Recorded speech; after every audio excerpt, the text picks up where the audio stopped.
Hi friends! We've been learning how to add two-digit numbers with our place value discs and with our drawings. Today, we're not going to be using our place value discs anymore. We're just going to use our drawings.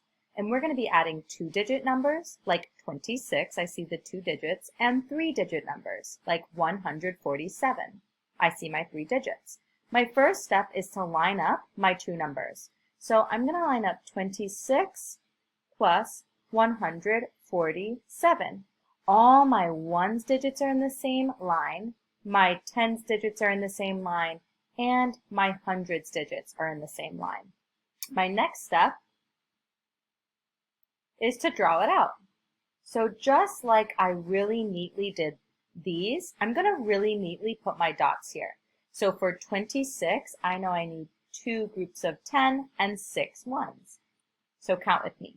10, 20, 1, 2, 3, 4, 5, 6. Awesome. Now I want to make 147. When I make 147, I'm going to put my dots underneath here in a different row. So let me just move Miss McIntyre's face around so you can see very clearly what we're doing here. There we go. So now I want to make 147. I'm not going to put it up here because that's with my number 26. I want to put it down here so that I can clearly see the difference between my two add-ins. 147. Count with me.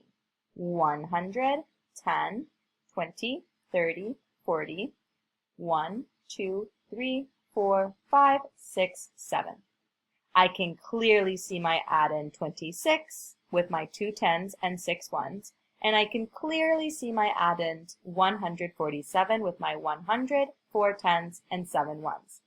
Now my next step is to round up some of these ones and bundle into a group of 10. So I'm going to count out 10 ones. 1, count with me, 2, 3, 4, 5, 6, 7, 8, 9, 10. I'm going to neatly put these in a circle and put an arrow over here. So I've had a group of 10 and I put it over here.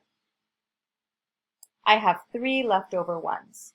Now I can count my total or big whole. 100, 1 group of 10, 2 groups of 10, 3 groups of 10, 4 groups of 10, 5 groups of 10, 6 groups of 10, 7 groups of 10. And 1, 2, 3 leftover ones. My total is 173. Now it's your turn.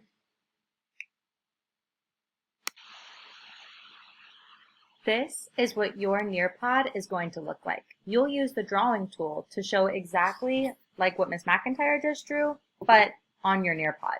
So let's do this one together. This one is 35 plus 106. I'm going to place 35. Think in your brain, how many groups of 10 does 35 have? That's right, 35 has 3 groups of 10. So I'm going to draw it right here. It's okay if it's not perfect. We all make mistakes.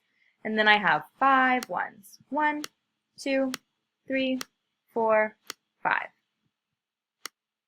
There we go. Now I have 106. How many hundreds should I put in 106? That's right, 100. And I'm going to put it down here away from my first add-in. So I'm going to go down a little bit to make sure they're two separate add-ins. How many groups of 10 are in 106?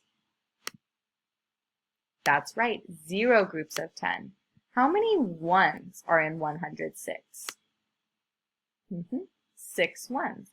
I'm making this a little bit messy, but 1, 2, 3, 4, 5, 6. And I like to line up my 5 just like that and then go down. That makes it really clear for me when I have to bundle. Now let's look at the ones place. Should I bundle? That's right, I should bundle. And how many ones go in one bundle of 10? 10 ones. So I counted these 10 ones here and I'm going to put them in a circle and I'm going to draw a little arrow because that now belongs in my tens place and I'm going to put it here. Now I can clearly see that my total is 100 4 tens, and 1 1, which is the same as 141. Okay, have fun today!